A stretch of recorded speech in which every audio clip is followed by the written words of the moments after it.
Bismillahirrahmanirrahim. Assalamualaikum warahmatullahi wabarakatuh. Hello everyone, my name is Shafi Turana and today I'm gonna give a presentation about the military or the army. Okay, so this is my profile. You can find me at this email address right here. Now moving on, so the soldiers. All of us know that our country, let's say Indonesia, United States, Iran, Iraq, all of them have their own national military because they need to protect their country and they also need to, as a countermeasure, if their country is being attacked. Now I'm going to tell you the types of the soldiers that are in battle. So what is a soldier? So a soldier is someone with a gun, or not usually a gun, with weapons, and they fight for a cause. And that cause is sometimes they are for their own army, for their nations, and even the whole world. Now, this is regular troops or normal soldiers that usually are in the battle. So, these types of soldiers, they're usually wearing standard battle suit, helmets, Kevlar vests, camo uniforms, M4A1s, AR-15s, AK-47. They are very regular in types of war. And these regular troops they have many types. From the Air Force, there are navies, marines, then ground troops, infantrymen. It's the same. But Air Force are those who is aerial combat. The navies, which is they control the war or the open sea combat, and then ground troops or infantrymen are normal soldiers. They fight in the earth's surface, not above, not below.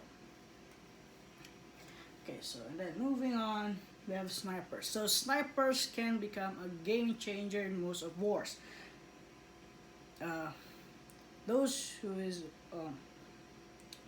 very interested in war history and who played a lot of Call of Duty games or any other FPS shooters, there's no doubt there will be one sniper in your team. So they always probably have snipers in their loadout, and snipers, they are stealth and silent killers. Sniper needs to be camouflaged since they are using a high-powered rifle that can pierce to 3 men with high caliber bullet. And then they, like I said, as a game changer, they are the most lethal. These types of soldiers, snipers, they can provide a lot of support when he's very needed. Then moving on, have stealth operators. Okay, so stealth operators, like as you know, here wearing a pistol with a suppressor. Suppressor, not silencer. Okay, there is impossible. Explosion can become silent. That's impossible. Okay, so suppressors only make the sound of a gunshot more suppressed, making it harder to hear, and also making it practical in stealth missions. Like you need to infiltrate an enemy base, gain intel, plant a bug, something like that. They usually call in this guys for a job. They usually wear black suits, and sometimes they even so adapt. They adapt in the light, the sound. They are sound effective killers. More like snipers, but snipers are from long range, while stealth operators they're from close range. Sometimes they use an accurate assault rifle, an accurate submachine gun, MP5, MP5K. They are suppressed and they usually use high-powered suppressed pistols such as the Beretta NMM and then the Glock 17, something like that. The Colt 1911, suppressed. And then mercs, or as I call as mercenaries. Well, these types of guys, they work for money. They're soldiers of fortune. They don't care. They don't care about what is their goal. They will accept any contract if the price is right, because they fight for money. They don't fight for countries. They didn't fight for you. They fight for money. So if you have money, these guys can be your best protection. Since mercenaries are usually an ex-soldier that is usually trained very hard, and then they're also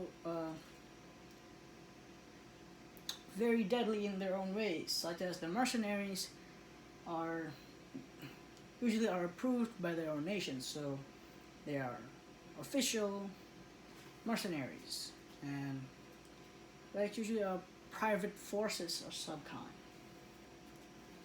Then the Spec Ops. Oh man, Spec Ops. Okay, so Spec Ops is our special operations unit. They are the most advanced soldiers in the military. I mean, look at these high-powered combat gear. Look at that mask. As Spec Ops unit, they're not kidding around. Soldiers, the regular soldiers, they sometimes miss, but these guys, they are very deadly killers. They are usually used for high-end assault, like they swarm an enemy base. There's like 100 men, and Spec Ops units are only two responsible, about 5 or 7 people. And guess what? The base is destroyed because of the Spec Ops unit. And seriously, they are just amazing. They are very trained, and like I said, sometimes Spec Ops unit or an expert ex-soldier, they usually answer the mercenaries for more money. Even the Spec Ops already have a lot of money. Becoming a mercenary usually has a lot more. And the Spec Ops is, if you want to become part of the Spec Ops unit, the training is very hard. They're gonna push you into the end of your limits until you break, like really break. They test your stamina, and then they test your durability in combat. They test your tactics, they test your strategies, and then snipers in Spec Ops, they usually are trained to move 100 meter, yes, 100-meter distance wielding a 12 kilogram sniper rifle with a 14 kilogram body armor, and you run 100 meter in 20 seconds and then take your shot. For me, it's kind of impossible, but you just keep trying, um, you will succeed. Moving on, marksmen. Don't mistake marksmen as snipers. Marksmen, they are using semi-auto rifles that didn't pack as punch as the bolt-action sniper rifles used by the snipers. You see, marksmen, they they they sometimes one shot one kills someone, or either they shot their body because it's not a higher caliber bullet. You need to take another shot to kill. But snipers, they are very trained, and they're different from marksmen. Marksmen, they as a cover fire support to scare the hell out of enemies, and since they're using a semi-auto rifle, they have more capability in doing mid-range combat other than snipers. Since snipers, they're using a bolt-action rifle, which is have a very, very poor firing speed. You see, marksmen, once they shoot, they can shoot it again. But bolt actions, once they shoot, you need to place camera back in its place to fire again, do it the same thing again, which is very poor capability in mid-range combat or in close-range combat. But at long-range combat, since they're using a high-powered rifle, snipers, not marksmen, they're very good at long-range combat. Now, moving on, heavy soldiers or juggernauts. They usually appear in games where you need to storm an enemy base, and then there are these guys, the juggernauts.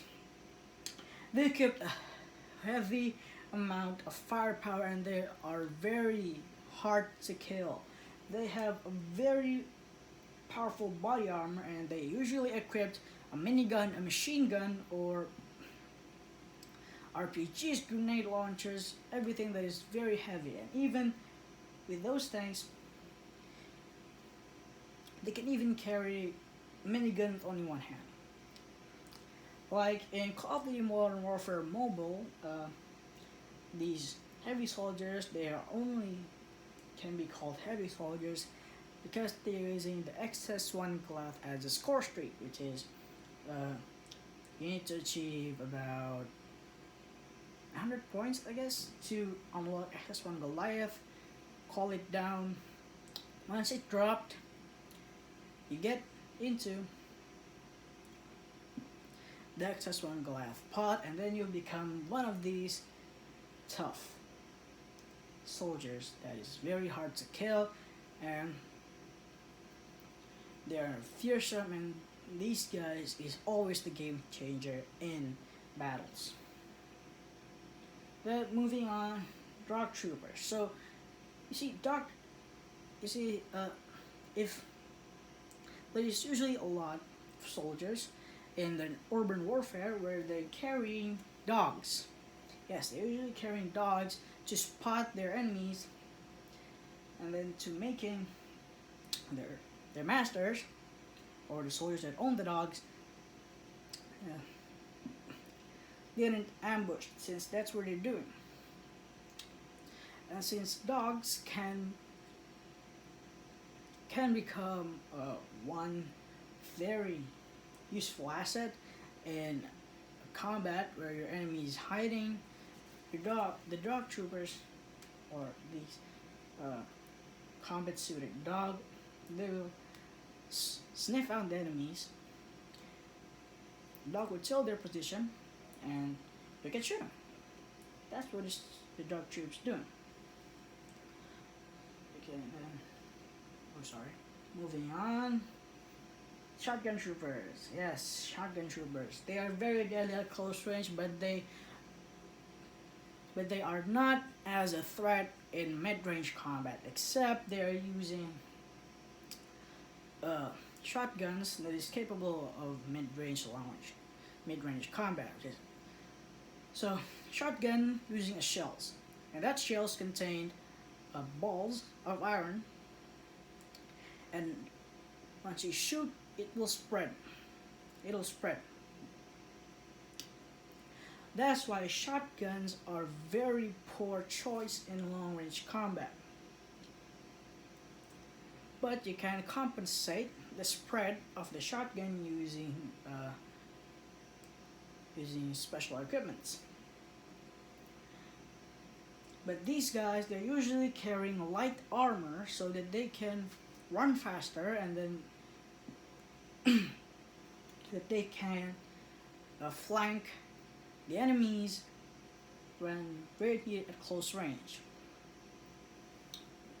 Okay, so moving on, undercover agents. So these guys, they are infiltrators. Okay, so their job is to become undercover as the enemy team, and then they will gain intel. Then they will tell the intel to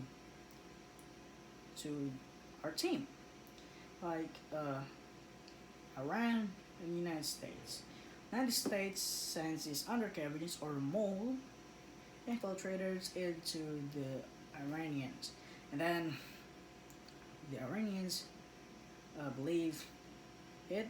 They joined, and then these moles becomes these infiltrator become one of the highest rank. They get lots of intel, and then they usually fake their own death, and then return to their side, and then tell them any information that you can cook up. Then MBTs and APCs. If you don't know what are MBT and APC, MBT is main battle tanks. They are usually equipped for assaults on enemy bases, which is they are the ground troops' most helpful defense. And APC is armored personnel carrier, which is they load the troops in this APC. And APC has armor that is very tough, but not as tough as MBTs. Since MBTs are only a 2-man or 3-man vehicle, you cannot put any more soldiers into the MBTs, or they will suffocate. All the APCs, however, they are built to carry troops around the battlefield. Since APCs have a tough armor, it's a very hard time to knock out the APC without using an explosive weapons such as RPGs, grenade launchers, and everything that is explosive weapons. Okay, so what is MBT? MBT is, like I said, is a main battle tank. And do not mistaken MBTs as APCs. MBTs are very different. I'm gonna show you what is the looks of APC and what is the looks of MBTs. Okay, here it is. This is the MBT Leopard 2A7. It's from Germany. Okay, so Leopard tanks are a nightmare amongst the troops that fought the Germany. These are the remastered version, or the 2.0 version of the original Leopard tank. These are upgraded with a more capable defense, and MBTs are heavier than APCs, making them move slower, but they're deadlier. Then this M1A2 set is from USA. Okay, so tanks, they're usually equipped with a very high-powered cannon that could obliterate you if you are getting direct hit from it. It will explode your body, and there will be nothing left but your limbs if you get shot directly with a tank ammunition. And usually tanks are equipped with machine guns to support and fire, which is since the cannons are slow and they need in one shot they need to reload, and the reload is slow, so they're usually equipped a machine gun, high-powered machine gun nest in their hood, and then to blast out the enemies while the main weapon is reloading. Then the Challenger 2, United Kingdom. Now this is a desert tank. As you can see, there's a machine gun right here. Right here, you see that? It's a machine gun. And this tanks, like I said, they're very tough and hard to destroy since they have a very tough and a very thick armor plate, making their tanks almost impenetrable by anything. So a very high caliber rifle can pierce through the tank, but probably just some of the armor, and the rest of it are still protected by their very thick plating. Moving on, the Merkava M4 Mark IV. This is from Israel. These have two machine guns right here. Two machine guns. One using 50 cal machine guns, and this one 50 cal too. You see, 50 cal is a very powerful ammo since it can destroy most of your equipment, and it will pierce through your body and make a very large hole in your body if you get hit by a 50 cal bullet. Then the Leclerc rounds. Okay, so from what I see, this tank doesn't have any support weapons since they only have these main cannons and tanks. Sometimes they are slow, high-powered shells, or sometimes they're equipped with not so powerful shells, but they are loaded more quickly because they are lighter. Moving on, Upland M Ukraine. See, these are mounted with 7.62 millimeter machine gun, and it's probably 105 millimeter tank shells, which is powerful, and this can blast everything. Well, it's very hard, to destroy tanks, especially like this one, because they are very most of the armor right here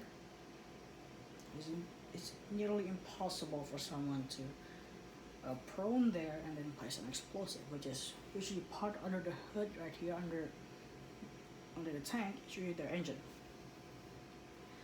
Moving on, APC.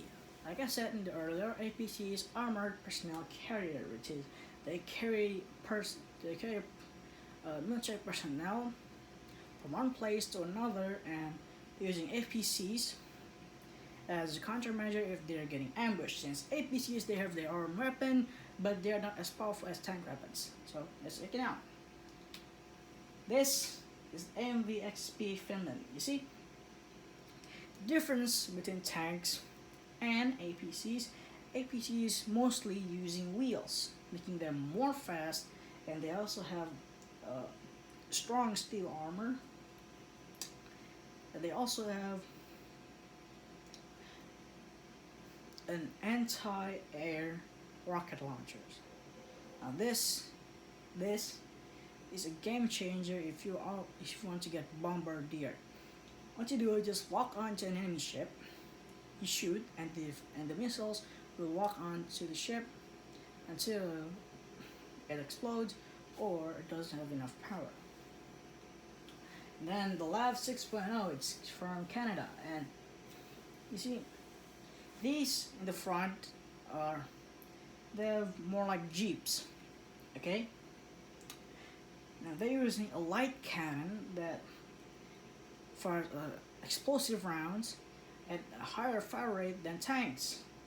Since tanks are they have a huge blast radius and they are also powerful, but tanks are slow, so they can counter tanks using these. Also, since tanks not very accurate, these extreme firepower, because it's high fire rate or firing speed, this cannon can destroy a tank with only a few shots. Then moving on, we got M1296 Dragoon USA. Now this is usually using a tank's head. Now these tanks' head, they're powerful because they have a smaller barrel than normal tanks. They fire smaller rounds, but in usually good firing speed, and sometimes with that small barrel, you usually fire a high caliber bullet that will pierce to the enemy's armor. And trust me, you don't want to get hit by an anti-tank rifle, since they are named anti-tank, anti-personnel. If anti-personnel, they can only destroy humans like us. But if it's anti-tank, the bullet and the rifles are setting. It's already setting to destroy tanks. To destroy tanks, you need huge firepower. But if it's mistaken and you want to get hit by one of those anti-tank weapons, it's confirmed you'll be dead. It'll be like a very large hole in your chest, and you're probably gonna be the second Tony Stark. Then there's Ares, United Kingdom. So you see, like I said, most of APCs are using wheels, but these are using rails. And see, they have smaller armor, and they don't have an MBT hood. So they're usually using autocannons, and then they're using what we got here. And they're using autocannons, and like I said, autocannons, they are very high powered, and APCs sometimes they're using light armor so that they don't really absorbs that much of a direct tank hit. But an autocannon can destroy a tank shots in mid-air if it sure is very accurate. Moving on, we have the Terex. So you see right here, I'll get closer to it. So if you see right here, a soldier is stepping out of the APC. And since APCs becomes more heavy with more personnel, once the personnel is carried out, they are lighter and they will usually engage in open combat, since they have thick armor plating and they're usually equipped with powerful autocannons. So they usually, once the job is carried out, they will attack enemies. Then there's a Pandur II, Austria, where you see from the soils right here, from what it's this it's in the desert. Yes, it's a desert tank again. So since deserts can become a very harsh place, since there is usually no water and there are rarely sometimes oases, so they are usually using desert APCs to become lighter and faster, since since deserts are usually nothing but sands, rocks, and sometimes grasses. But I never found grasses in desert, so yeah. Usually become faster since there's no obstacle in their path. And you see here they have a smaller back, which is they only carry a few personnel, but still this is an APC. If it carries more than 3 persons, it's an APC. Okay, so thanks. If you have any questions, you can find me at this is my Instagram, and then right here is my Gmail, my email. If you want to contact me or anything, thank you very much. I hope the presentation can become useful as a knowledge, and I'll see you guys very soon. Thank you.